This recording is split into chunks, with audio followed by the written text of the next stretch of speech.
Hey guys, welcome back to another video. Once again, we will be exploring true horror stories taken directly from various Reddit pages. For those who are new to the channel, I will be adding software to my voice to make it a little scarier, so don't be confused when I sound a little different. If you guys enjoy the video, be sure to subscribe, it really does help the channel grow. Without further ado, let's get started.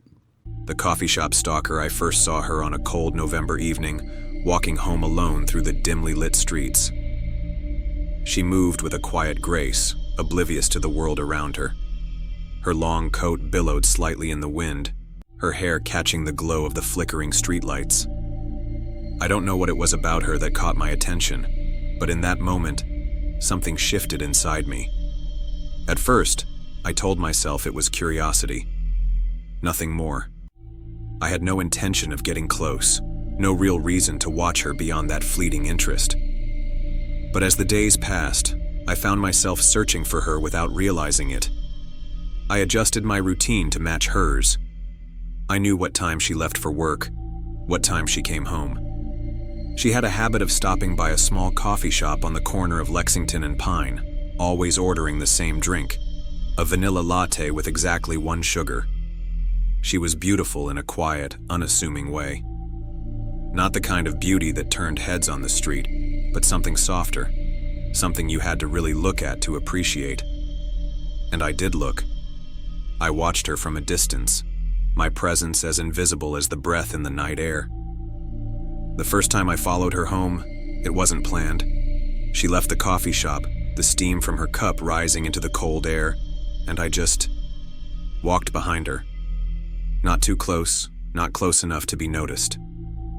Her apartment building was old, bricks weathered with time, the windows slightly fogged from the heat inside. I watched her unlock the door and disappear. I should have left it at that. But I didn't. It became routine, a ritual. I lingered near her apartment just out of sight. I listened to the sound of her footsteps in the hallway, memorized the way the light in her bedroom flicked on at the same time every night. I could see her silhouette through the curtains, moving about her room, completely unaware that I was watching. It felt good, knowing her without her knowing me. One night I got bolder. The lock on the building's front door was old, easy to force with just a little pressure. I stepped inside, the warmth of the hallway wrapping around me like a blanket. The air smelled like dust and something faintly floral. Her perfume, maybe. I stood outside her door, listening. The soft hum of a television, the occasional rustling of fabric. My fingers twitched, itching to turn the knob. Just to see if it was locked. Just to know how easy it would be to slip inside. But I wasn't ready. Not yet. I took a step back, forcing myself to leave. That night I dreamt about her. I dreamt about what it would be like to stand beside her, to reach out and touch her hair, to whisper her name even though I didn't know it. I woke up with my heart pounding. The need grew stronger after that. Watching wasn't enough anymore. I wanted more. I started leaving little things behind. A single flower on her doorstep. A note tucked into her mailbox with no words, just a blank page. A button from my coat placed carefully on the windowsill outside her apartment. I wondered if she noticed. If she felt the weight of my presence the way I felt hers. Then something changed. She started looking over her shoulder when she walked home, pausing before unlocking her door, lingering by the window, peering into the darkness as if she sensed me there. She knew. She didn't know who, but she knew someone was watching. I should have stopped. I should have disappeared from her life before she could find out the truth. But the fear in her eyes only made me want her more. One night I found her standing outside the coffee shop, phone pressed to her ear, speaking in hushed tones. I stayed in the shadows, listening. "I think someone's following me," she whispered. "I don't know, it's just a feeling, like someone's always there, just out of sight." The person on the other end said something I couldn't hear. "No, I haven't seen anyone," she said. "But I know I'm not imagining it." She was scared. It made my pulse race. I had to be more careful, more patient. If I wanted this to last, I couldn't rush. That night, I stood outside her building longer than usual, staring up at her window. The light was off, but I could see a faint outline of her curled up in bed.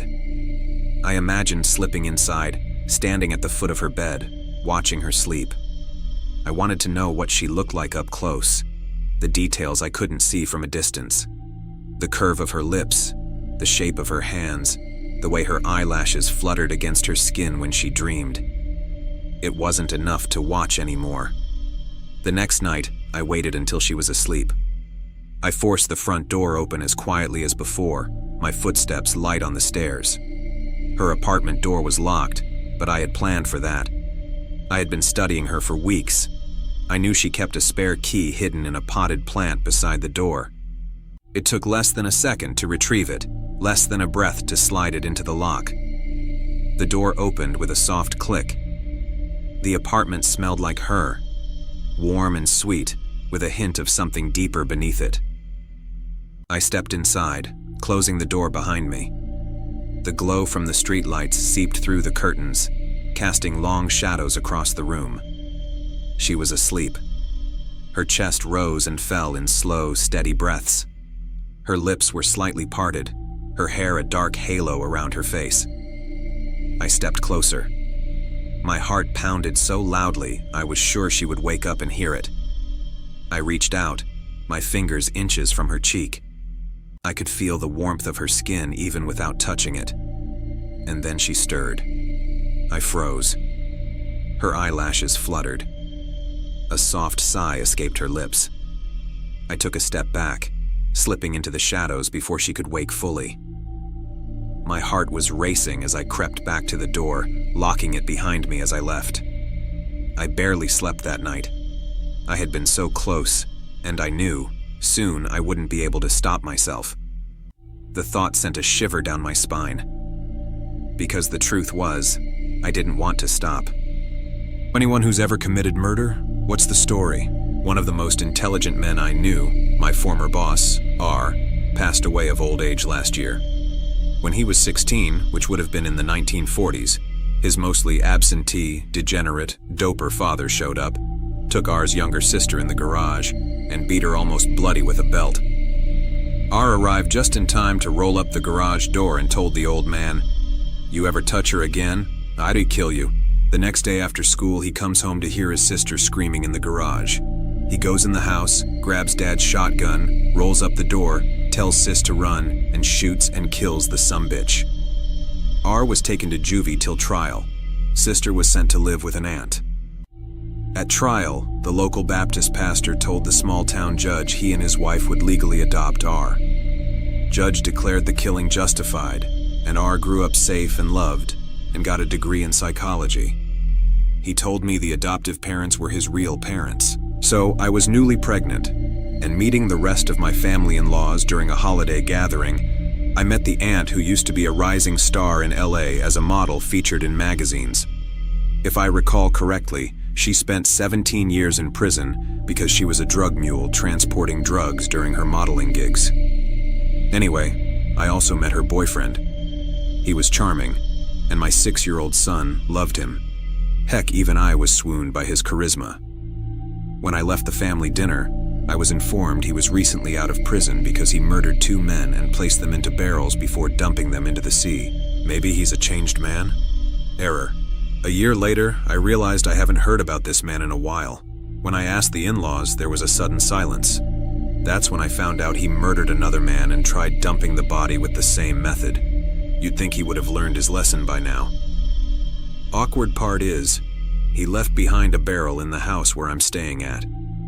It took me 2 years before I pried it open out of curiosity. It was camping gear. Thank you, baby Jesus. My father killed my mother and made it look like a suicide. He admitted it to my sister after he had a stroke and lost his ability to filter his mouth. She was getting 100% disability from the Veterans Administration, as was he. He liked to spend his money on beer and hookers. Saw him once when she was hospitalized. Wanted her to cover the bills. He got nearly as much in a widower's benefit from the VA as she was getting for disability. He was bragging the day before the funeral about how much he would be getting. Who does that? He was so greedy and sadistic, I knew he did it all along. He'd abuse my mother to the point that she would break down and have to be hospitalized for up to a year. She was disabled due to having contracted malaria during World War II in the Philippines and having a high fever that normally kills. But in her case, she survived with severe nervous system problems. Very sensitive and vulnerable. He sent her to the hospital many times in the 14 years that they were married and forged his name to her savings where the VA had deposited her checks previously while she was hospitalized. He stole her money every time. And yet the police believed him when he lied and said he never abused her or anyone else. He would beat all of us when we lived with him. My grandmother hired an attorney to go talk to the investigators several months after the funeral, but they said the case was closed and refused to hear anything. My daughter shot and killed her abusive ex-boyfriend in front of me. She had come to stay with us to get safe from him. Every day we caught him in the yard. Every day we called the cops. Every day they did nothing. When he showed up and tried to force his way into the house, daughter grabbed a gun, told the cops she had a gun. The cops are 2 miles away. They never show. 20 minutes later, he gets sick of waiting on her to give up and charges her. She shoots him at close range. I tell the police. She has shot him and he is on the ground. 15 minutes later, one lone patrolman shows up, sees him on the ground and says, "What's the matter with him?" No ambulance ever showed up even though he was alive for a while after he was shot. They had a restraining order on him we had called daily for a week. They still arrested her for killing him. You know how a grand jury meets once a month to decide if they will proceed with prosecution? They didn't decide for 2 years. Then they let her go as a good shoot. They could have told us that before we spent $20,000 on a defense attorney, and no. We didn't get the money back, even though he never had to defend her. Of 7 years wore a red ribbon on her wrist when I found out why it shocked me to my core. I am 35M and have a wonderful wife who is 32F. We have been married for 7 years and have 3 beautiful children that gave me shivers of excitement down my spine when they were born. My wife, Marianne, has suddenly been starting to wear a red ribbon around her wrist ever since our last date night, July 18th, 2023. I wonder sometimes why she wore it. The day I found out why she did was the day I almost hung myself out of confusion. "Honey, you're back from work," she said with a slight grin on her face whilst tightening the ribbon around her wrist. "Hi, babe. The office was a bit crowded today, so my boss let me come home early." As I replied, a disgusting stench drafted into my nostrils. I immediately gagged, wonder what the hell the smell was, and noticed it came from the direction in which my wife sat. "Babe, what is that smell?" I say, pinching my nose in disgust. "Oh, nothing," she said a few moments later. I looked at the red ribbon and noticed it was a bit stained. So without warning, I just pulled it off. Beneath the ribbon was the most vile thing I have ever witnessed in my entire life. There, underneath the ribbon, was bits of torn flesh, rotting as maggots swarmed her hand. I instantly shrieked and ran out of the room, barfing in the bathroom. I am currently writing this post as she is banging on the bathroom door, begging me to open it up. What should I do? Daddy's never gonna hurt you again. I was my dad's only child. Being a daughter, you'd assume a father would be protective. I'd get beat regularly, and much worse. When you're 6, you'll do what you have to in order to survive because running away is not an option. I suppose I knew it was coming. It was Friday night, and once night had fallen, and it was only my mother and I. The dreaded routine of beatings and grasping at the straws of futility would only be a matter of time. "Go, Lily. Go sit in the closet and wait for me." My mother was a Cuban immigrant with nothing but courage flowing through her veins. Still, I never understood at the time what a restraining order was, nor why it could so easily be broken. When the rumbling engine rang out and potent exhaust fumes began to flow through the vents, I could only recoil, because evasion was my only defense. Predicting the level of his rage depended on the force of the car door slamming. so when it audibly shattered the driver's side window, I knew it was worse than ever. As a child, my anxiety would render me unable to move. A spider flashlit. I couldn't make split decisions, so when the door is kicked down and I hear, "Helena, Helena, you bitch, that door better be unlocked." Zrania, I likely was staying put, even if running was the best choice.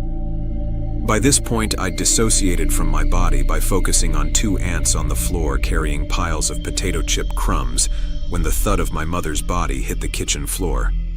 I could unwittingly escape the horrors inevitable to come by staring at a spot on the wall and imagining myself watching from the other side of the room to cope until it ended, every single time.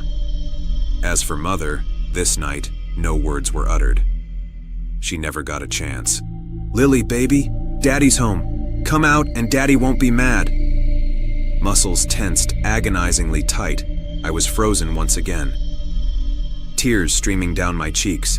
I'd learned to cry silently. The stumbling, uneven footsteps on the first floor told me he was more inebriated than usual, and also it told me that Mom was really hurt.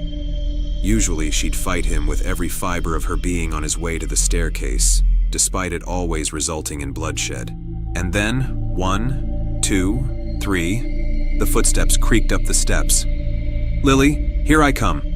Better be special for me tonight. Be a good girl and come out." Mom always instructed me to hide in different places, but never thought to tell me to just leave. The internal force of my inability to react and the external evil of my impending death had me feeling acceptance.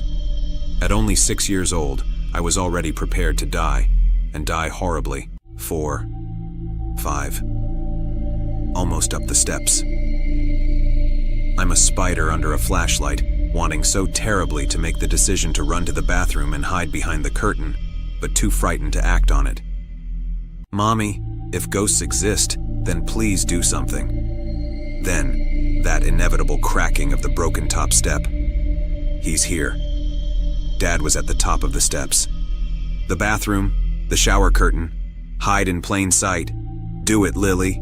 It's your only chance. The first place he'll look is the closet.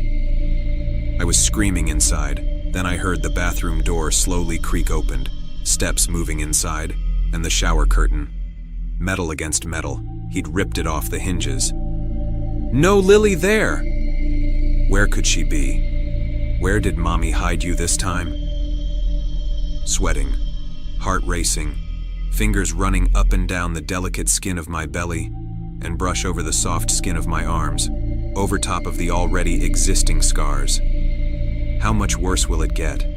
How much more blood would I lose once again? Dad was just outside the bedroom, and then the footsteps halted, right outside the door. By the sound of the metal against the hollow door, I knew tonight he had a bat. Broke my legs with it once. I began to grip and pull at my clothes, and then I couldn't stop it. I began crying profusely, and in an effort to hopefully live, even if it meant disfigurement, I stood up and got ready to step out into the shadow of the 6-foot-tall, brooding figure bearing down on me. Ready to take the whipping, beating, or worse, that thing which would awaken me in sweat from my nightly terrors. If baby girls in the closet, come out wherever you are. I'd accepted my fate, and then a dull, loud tack noise and vibration of the floor from a loud slam. Dad was so drunk, he'd fallen over. Maybe now I could run, but I couldn't get my legs to move. And then, the visual of my mom's bloody corpse flashed in my mind, and miraculously, something imperceptible caused me to jump up and run.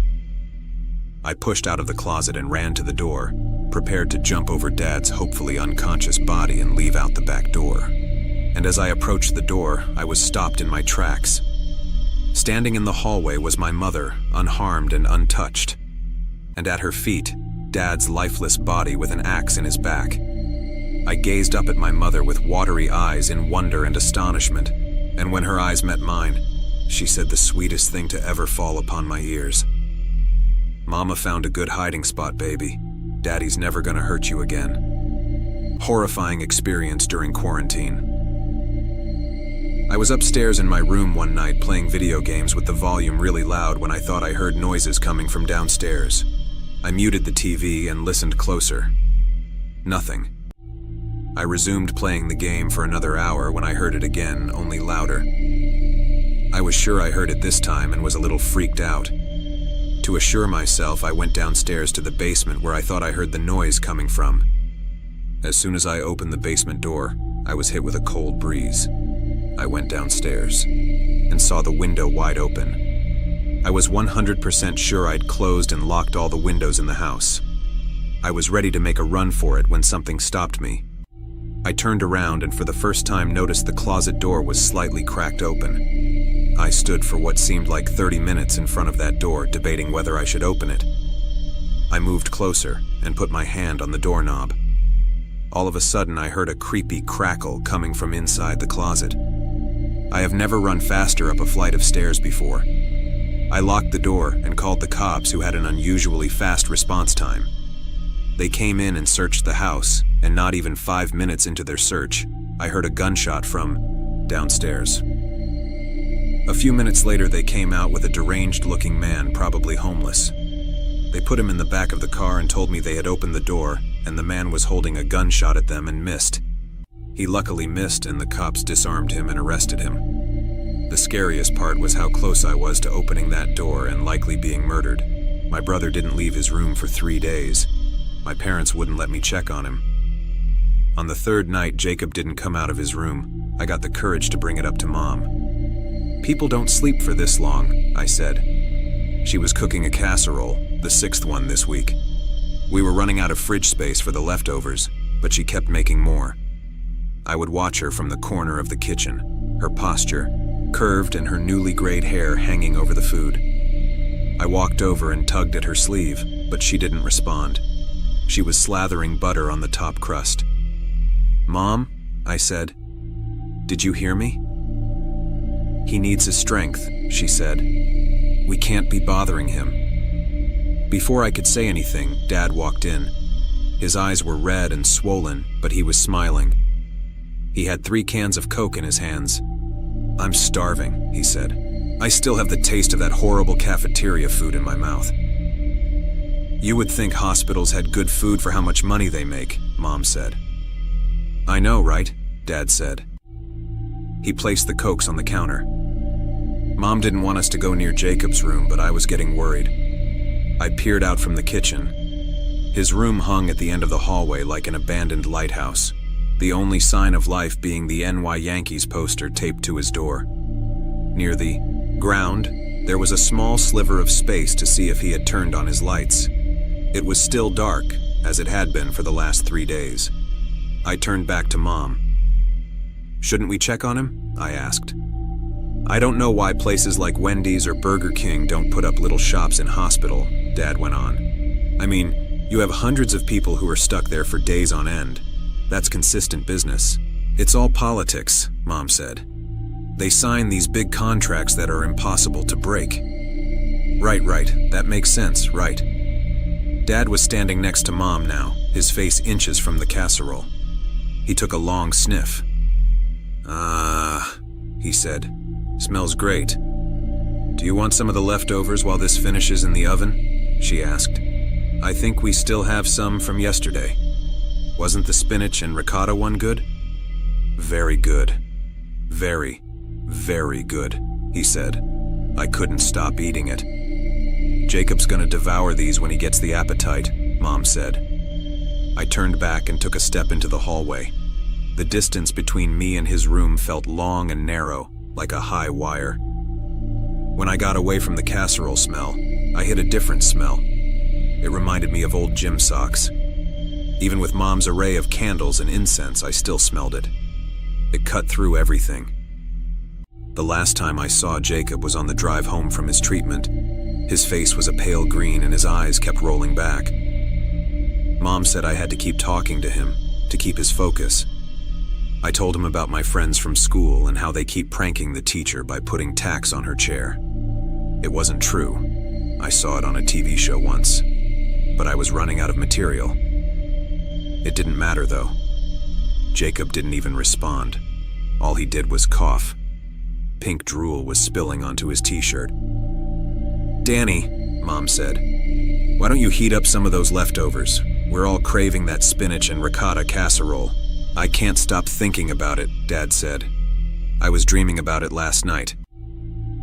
I ignored them. I kept my focus on my brother's door. I didn't dream about the casserole like Dad. I kept having a different dream. My brother was running into my room and flicking my ear. It was a game we used to play. We would tiptoe up to the other's door, then wait for our moment. Then, the attacker ran in and got 1 or 2 good flicks before retreating.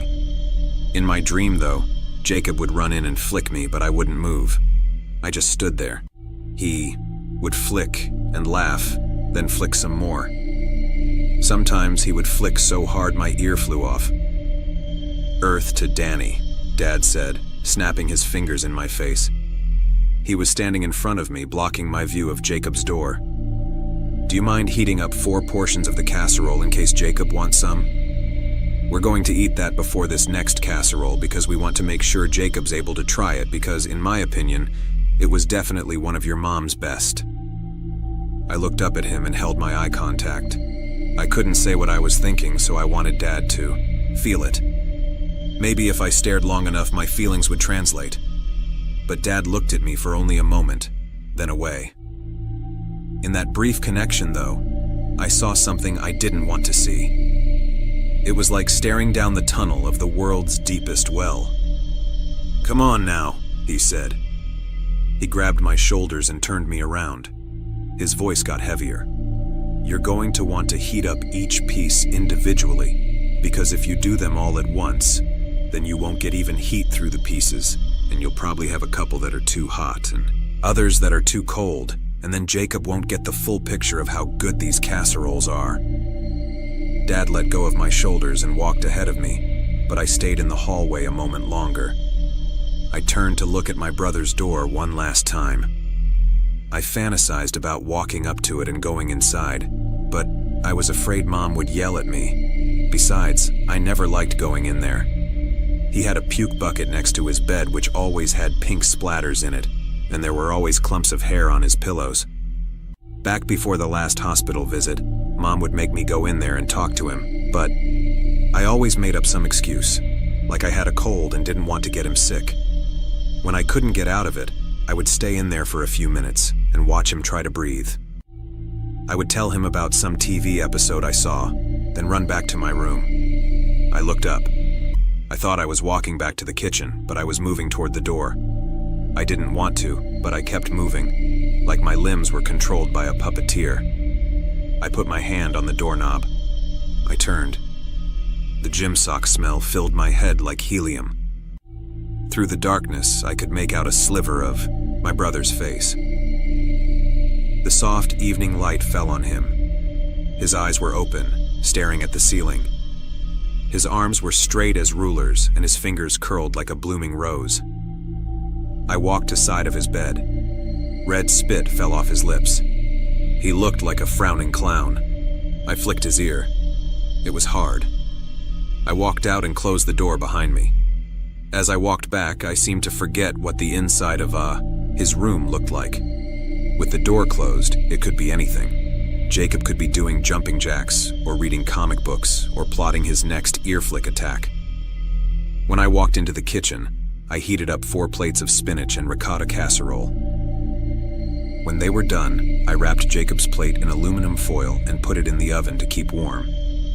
Then, Mom, Dad, and I sat in the dining room and ate in silence.